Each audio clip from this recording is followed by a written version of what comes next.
Hello everyone, let's welcome to our next talk in Security Dev Room, and let's welcome Robert and his talk about transparent data encryption in MySQL and Percona server.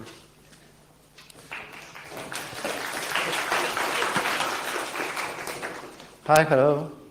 My name is Robert. I've been working on transparent data encryption in Percona server for the last 3 years. And before that, I was working at Oracle at transparent data encryption in MySQL.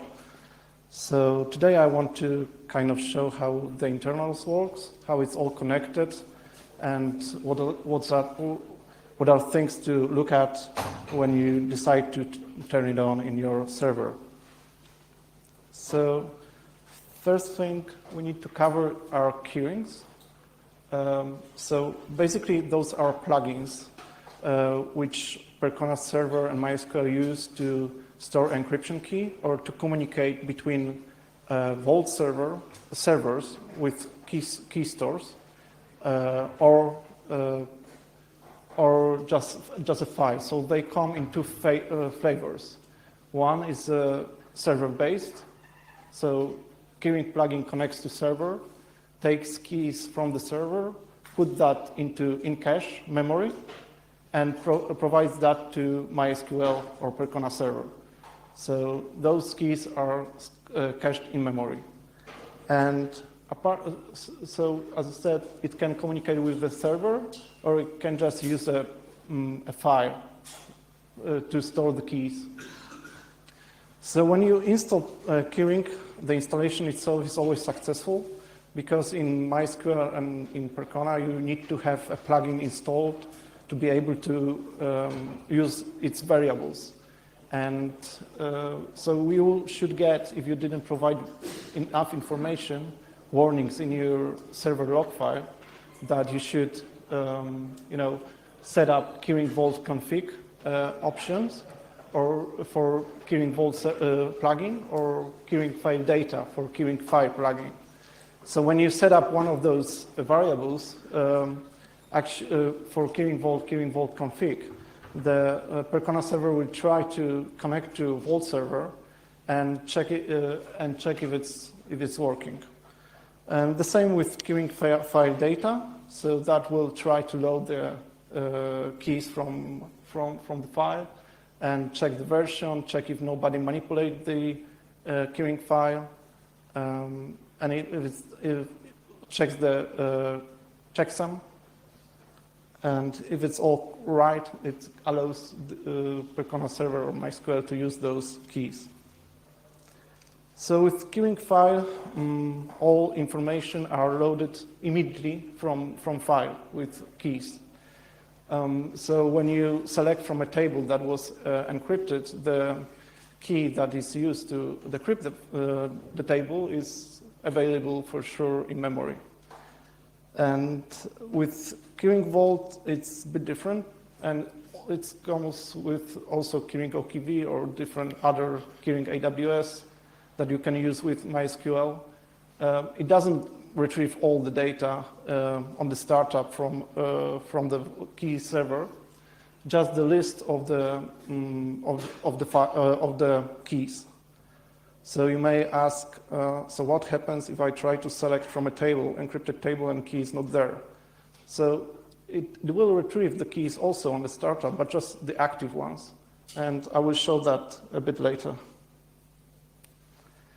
The weird thing about keyring file is that we implemented it when you do a single change into keyring file. First, the backup file is created. So whole content of a keyring file is copied. And after that, if the change in the in-memory cache is successful, it will be swapped with the current keyring file. So the reason we did that is because we don't know how many users are going to use it. And if it becomes a bottleneck ever, we will kind of change it. But every single change to keyring means copies all the file, all the keyring file, and also dumps all the memory of keyrings into the file. So it's rewritten each and every time. With keyring vault, it's much less intensive, I would say. It just sends a key over a network or request of deletion of a key from vault server. There are problems like connection lags, of course, with this kind of approach, but you cannot do without them.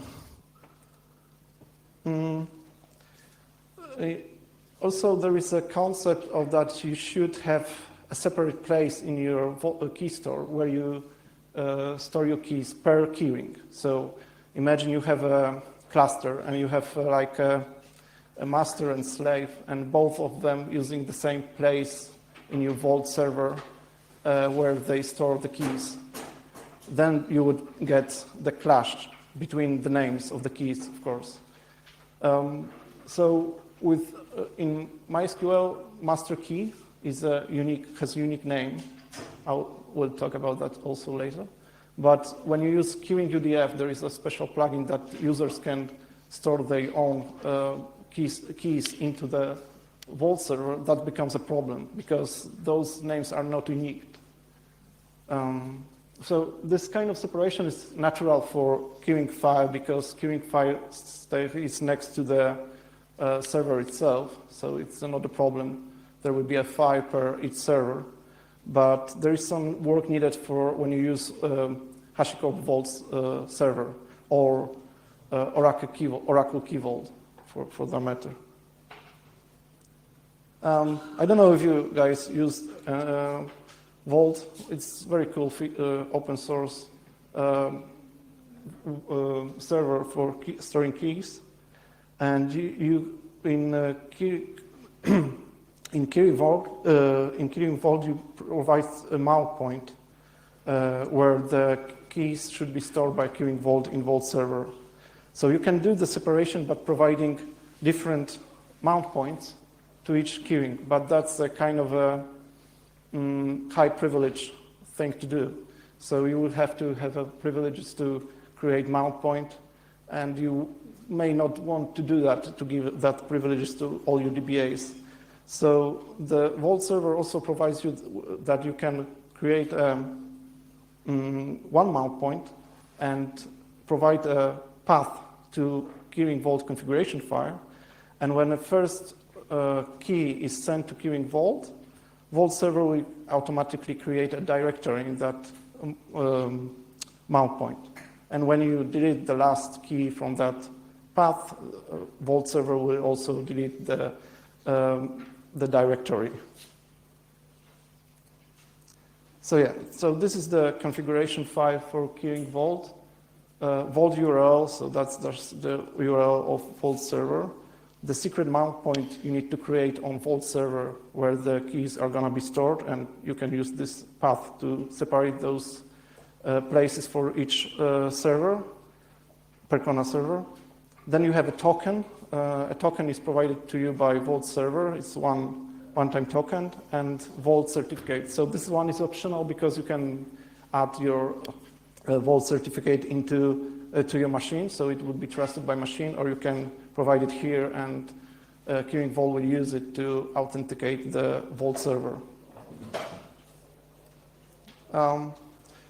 We store keys inside Vault server in base 64 encoding. So whenever you are in a position you want to list your keys in Vault server, you should just decode it.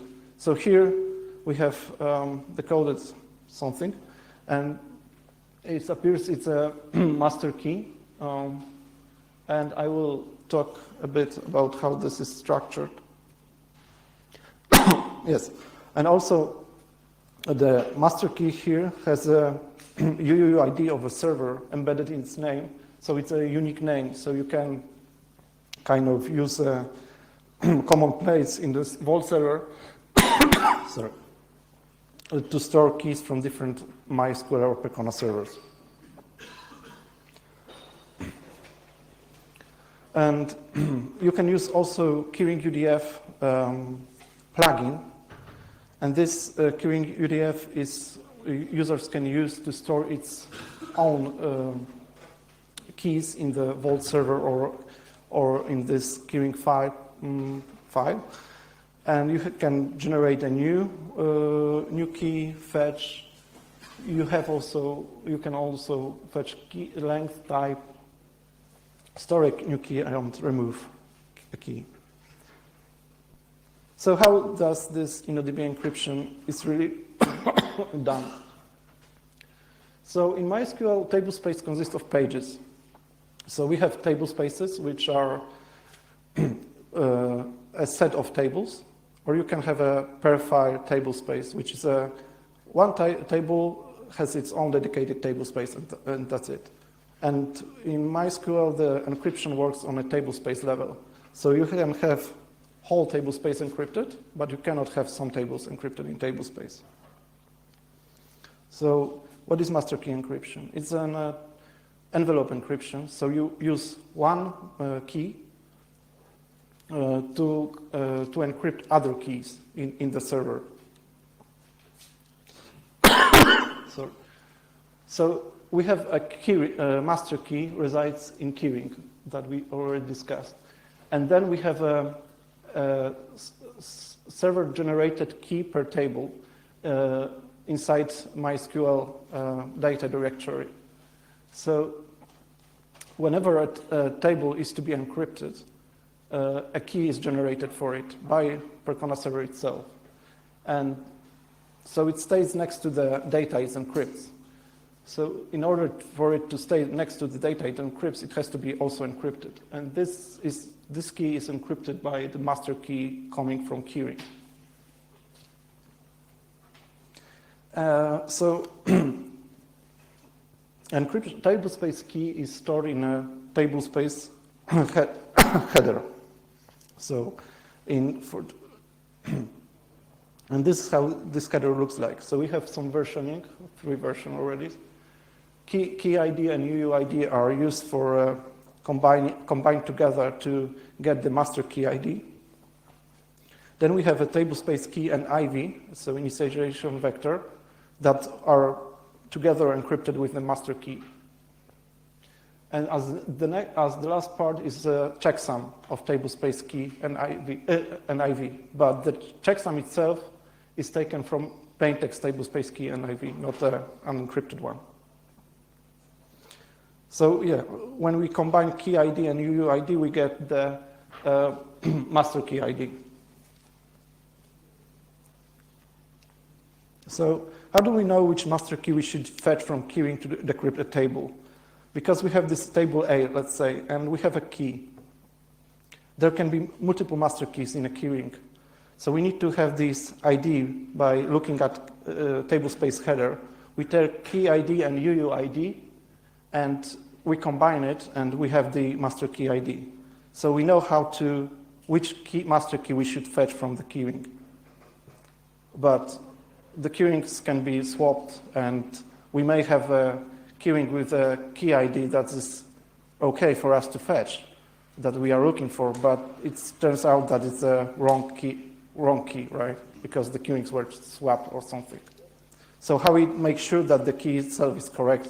Because if we start using incorrect key for decrypting data, we'll get the whole mess. Well, the server will crash, basically. So we do that by checking this Sears checksum. We retrieve master key, decrypt tablespace key and IV. We do the checksum of those two, and we check and we match it.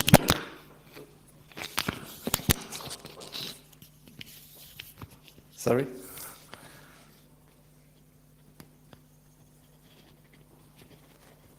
Yeah, and we match it with the CRC32 from the tablespace header. So once that's compared and it's okay, we know that it's safe to use this key to decrypt this tablespace.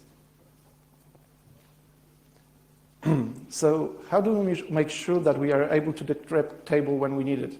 As I showed at the beginning, with keyring vault, we just fetch the list of the keys and active keys. And this is how we know which keys are active. So at the startup of the server, we read page 0 of each tablespace, where tablespace header resides. So if there is encrypted tablespace, it says flag set to be encrypted.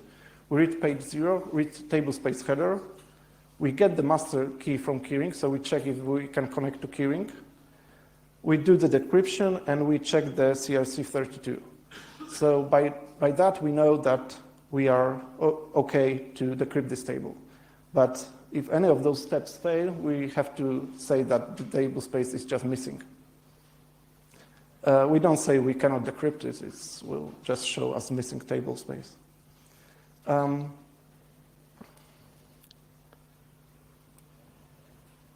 So this part is done on the startup of the server. So it's important to have a limited number of master keys active in MySQL.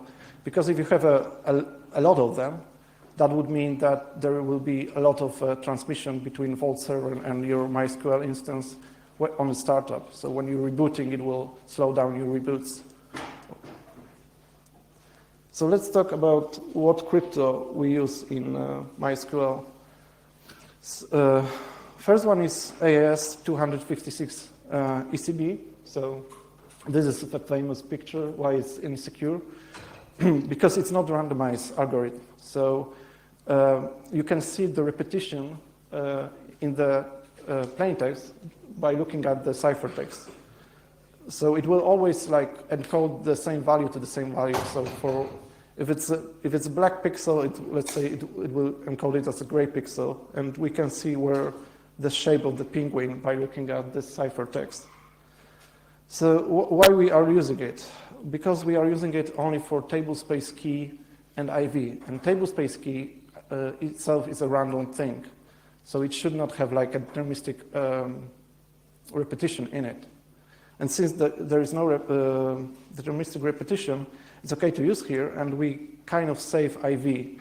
Because if you have this ECB, you don't have to have IV.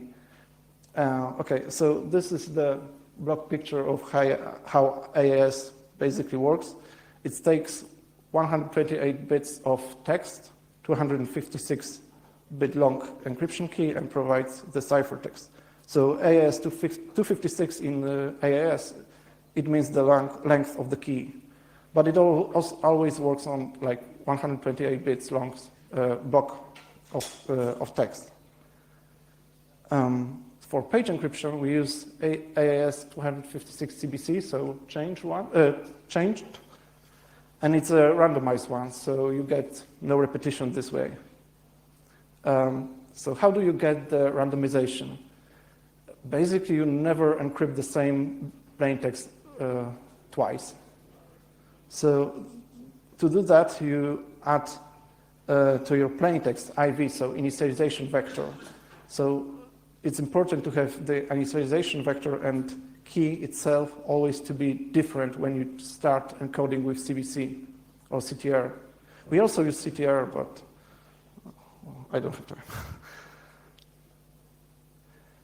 Okay, a bit about master key rotation. So when it's useful, there's two cases actually. When you end up in a situation you have a lot of master keys in your Vault server and your startup is getting slow because of that, you can ask the MySQL Percona server to re-encrypt all your tablespace keys with the new master key. And that's also, the master key rotation is also important when you, for security reasons, because you can lose your keyring and you don't know about it. So it's a good thing to rotate it from time to time. And how does it look like? So we re-encrypt with the new master key, the tablespace key and IV, and we change the key ID and UUID to the new ones. So it will all point to one master key. We don't have to update this checksum of tablespace key and IV because it always stays the same. And it's because of that, because it's always stays the same, it's also the biggest drawback of master key encryption. So imagine you have the tablespace key and somebody stole this once because he has or she has access to your core dump.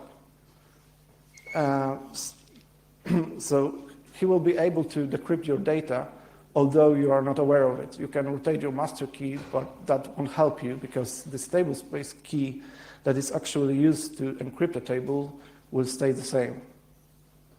So we are working on some mitigation for that in Percona server now. So those were the drawbacks. We have also binlog encryption. So binlog is a place where MySQL and Percona server drops its events, we call it, and those events are then replicated to your slave servers in your replication schema. So for binlog encryption in 5.7, you have to provide two variables, encrypt binlog, so it will just encrypt the binlog, but you have also to provide master verified checksum. And why is it that? Because when master server is encrypting, decrypting its binlog, after decryption, it will have to check if it used the correct key. And for that, it will just verify the checksum, that the checksum of an event is okay before sending it to slave. Otherwise, it could send just trash to slave server and crash it. So that would be also a point of attack. And for binlog encryption in 5.7, we provide a new event that it's never transferred across the network. So after this event, all the rest of the binlog is encrypted. So MySQL reads the binlog, sees this event at the beginning, it knows it has to start decrypting. This event is never sent over the network because slave server doesn't need to know that binlog in master server is encrypted. And this event is sent over a network in a plain text. So you have to have a TLS connection between master and slave. So MySQL binlog cannot decrypt. However, there is an option that you can connect your MySQL binlog reader into your MySQL server. MySQL server will read the binlog and send it over to MySQL binlog. So you can kind of use it when you have an encrypted binlog also. We have also binlog encryption in 8.0, its upstream implementation. It basically works the same as master key encryption. You have just replication master key in your keyring and a server-generated key per binlog.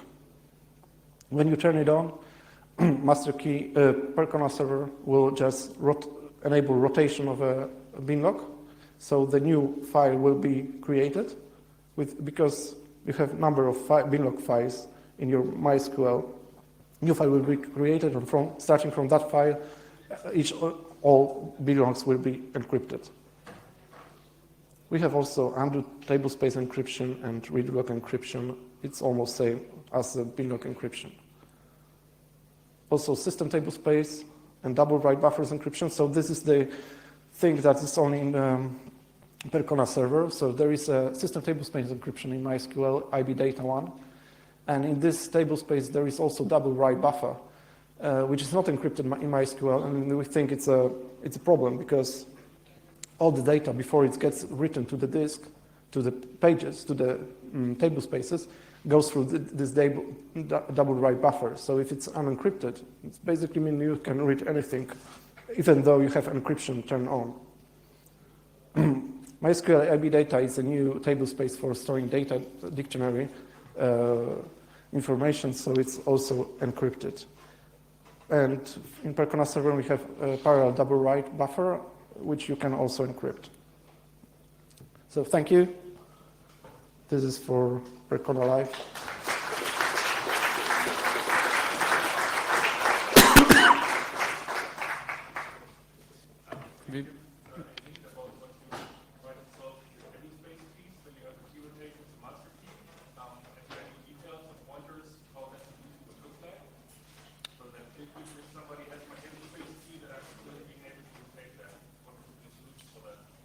So the solution with master key, there is no solution. You can just alter encryption to no and alter encryption to yes.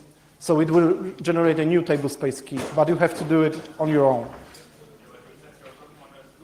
Oh, yeah, but those are encryption threads that will will work not with this two-level encryption that you have tablespace key and master key. It will just use key directly from keyring. So you can have new versions of keys and change the keyring. Yeah, sorry, we are out of the time. So if you've got some other questions, please reach out after the talk.